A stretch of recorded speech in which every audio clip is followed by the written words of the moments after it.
Assalamualaikum warahmatullahi wabarakatuh. Perkenalkan saya Akbar Nur Muhammad Hadiansyah dengan NPM 1708 10 10 013. Di sini saya akan menjelaskan klasifikasi dan clustering. Ada penjelasan umum, flowchart, contoh kasus dan aplikasi, kemudian perhitungan secara teknis. Yang pertama, klasifikasi. Klasifikasi merupakan salah satu topik utama dalam data mining atau machine learning. Klasifikasi adalah suatu pengelompokan data di mana data yang digunakan tersebut mempunyai kelas label atau target, sehingga algoritma-algoritma untuk menyelesaikan masalah klasifikasi dikategorisasikan ke dalam supervised learning atau pembelajaran yang diawasi. Maksud dari pembelajaran yang diawasi adalah data label atau target ikut berperan sebagai supervisor atau guru yang mengawasi proses pembelajaran dalam mencapai tingkat akurasi dan presisi tertentu. Gambar ini adalah contoh klasifikasi hewan dengan label atau target. Ada reptil, serangga, ikan, burung, dan mamalia. Menggunakan fitur-fitur tertentu, seperti mempunyai telinga, dapat berenang, beranak, telur, dan sebagainya. Sebagai indikator suatu hewan masuk dalam kelompok yang mana. Lalu ada flowchart contoh kasus dan aplikasi. Di sini saya menggunakan paper atau jurnal implementasi metode klasifikasi Naive Bayes dalam memprediksi besarnya penggunaan listrik rumah tangga. Berikut adalah flowchart-nya, di mana mulai dari start, baca data training, lalu menentukan apakah ada data apakah ada data numeric. Jika tidak, kiri, ya ke kanan. Kemudian nanti ada solusi, lalu stop. Nah, ini untuk contohnya. Untuk menentukan data yang nantinya akan dianalisis dengan metode Naive Bayes, maka langkah pertama yang dilakukan adalah membaca data latih. Adapun data latih yang digunakan dapat dilihat pada tabel 1 berikut. Bisa dilihat.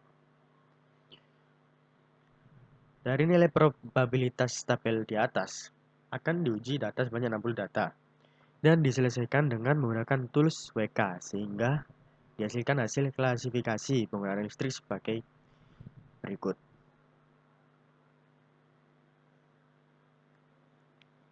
Berdasarkan gambar tersebut, dapat dilihat presentasi untuk correctly classify instance adalah sebesar 78,3%, sementara presentasi untuk incorrectly classified instance adalah sebesar 21, sekian persen, di mana dari 60 data penggunaan listrik rumah tangga, ada sebanyak 47 data penggunaan listrik rumah tangga berhasil diklasifikasikan dengan benar, dan sebanyak 13 data penggunaan listrik rumah tangga tidak berhasil diklasifikasikan dengan benar.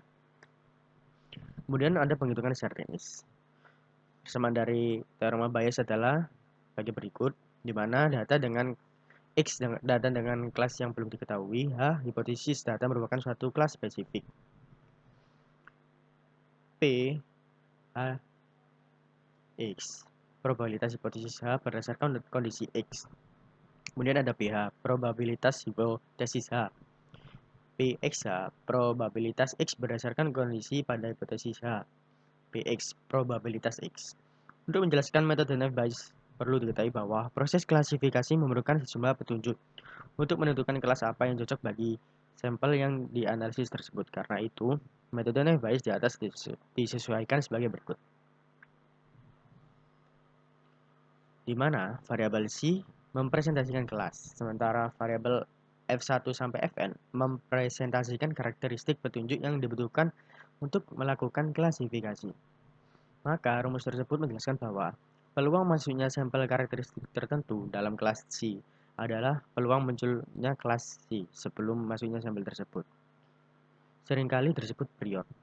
Dikali dengan peluang kemunculan karakteristik sampel pada kelas C disebut juga likelihood. Nah, ini posterior sama dengan prior X likelihood per evidence. Nilai evidence selalu tetap untuk setiap kelas pada satu sampel. Nilai dari posterior tersebut nantinya akan dibandingkan dengan nilai-nilai posterior kelas lainnya. Untuk menentukan ke kelas apa suatu sampel akan diklasifikasikan. Penjabaran lebih lanjut rumus Bayes tersebut dilakukan dengan menjabarkan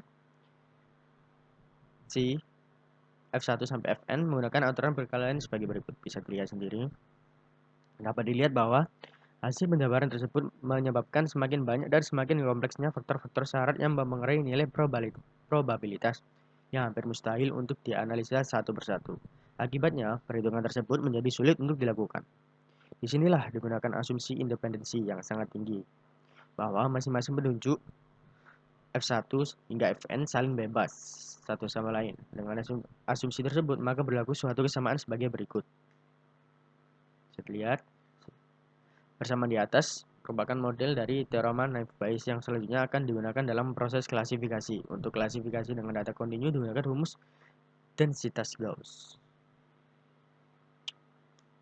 Kesimpulannya, berdasarkan penelitian tentang memprediksi penggunaan listrik rumah tangga dapat ditarik beberapa kesimpulan sebagai berikut. Metode Naive-Bayes memanfaatkan data training untuk menghasilkan probabilitas setiap kriteria untuk kelas yang berbeda, sehingga nilai-nilai probabilitas dari kriteria tersebut dapat dioptimalkan untuk memprediksi penggunaan listrik berdasarkan proses klasifikasi yang dilakukan oleh metode Naive-Bayes itu sendiri.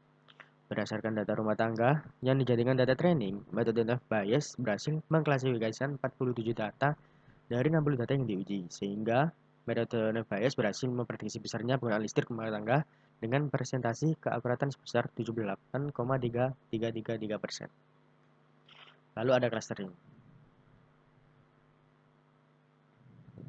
Pada clustering, tidak memberikan label atau target di dalam proses pembelajaran algoritmanya. Atau dengan kata lain, pembelajaran pada clustering tidak memerlukan pengawasan. Dengan demikian, algoritma untuk menyelesaikan masalah clustering dikategorisasikan ke dalam unsupervised learning atau pembelajaran yang tidak diawasi. Maksudnya adalah tidak memerlukan seorang guru. Ini adalah contoh gambar clustering. Biasanya yang menjadi basis clustering adalah jarak. Di sini saya menggunakan studi kasus koleksi perpustakaan. Ini flowchartnya.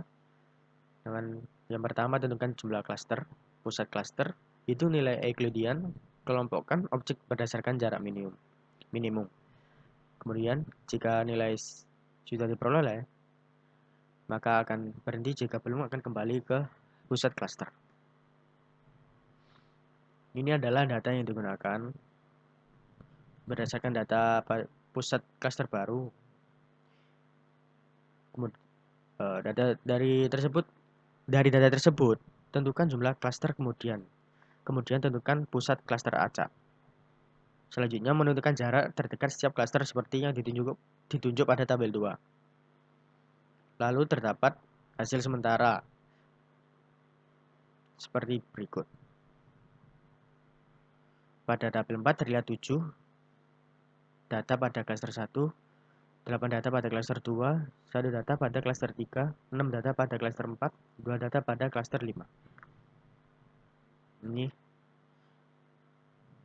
adalah tabel akhir, bisa dilihat, merupakan hasil klaster akhir setelah melalui beberapa iterasi.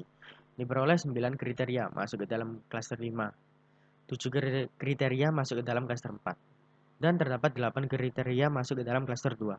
Sehingga dari hasil Cummins clustering diperoleh analisis bahwa pengadaan koleksi lebih fokus pada jenis koleksi audiovisual, koleksi serial, dan koleksi referensi serta koleksi umum. Koleksi fiksi dan koleksi digital tidak perlu dilakukan penambahan karena minat pengunjung untuk jenis koleksi ini sangatlah kecil. Ini adalah perhitungan secara teknis, di mana DIJ adalah jarak objek, P dimensi data, XIK koordinasi dari objek I, XYK koordinat dari objek J. Sementara untuk mencari nilai pusat klaster baru dapat menggunakan rumus sebagai berikut. Kesimpulannya, pengunjung dengan kriteria tertentu lebih dominan untuk melakukan peminjaman jenis koleksi tertentu. Terdapat 9 kriteria yang masuk ke dalam C5, 7 kriteria yang ke dalam C4, dan 8 kriteria yang masuk ke dalam C2. Koleksi fisik dan koleksi digital tidak perlu dilakukan penambahan karena minat pengunjung untuk jenis koleksi ini sangatlah kecil.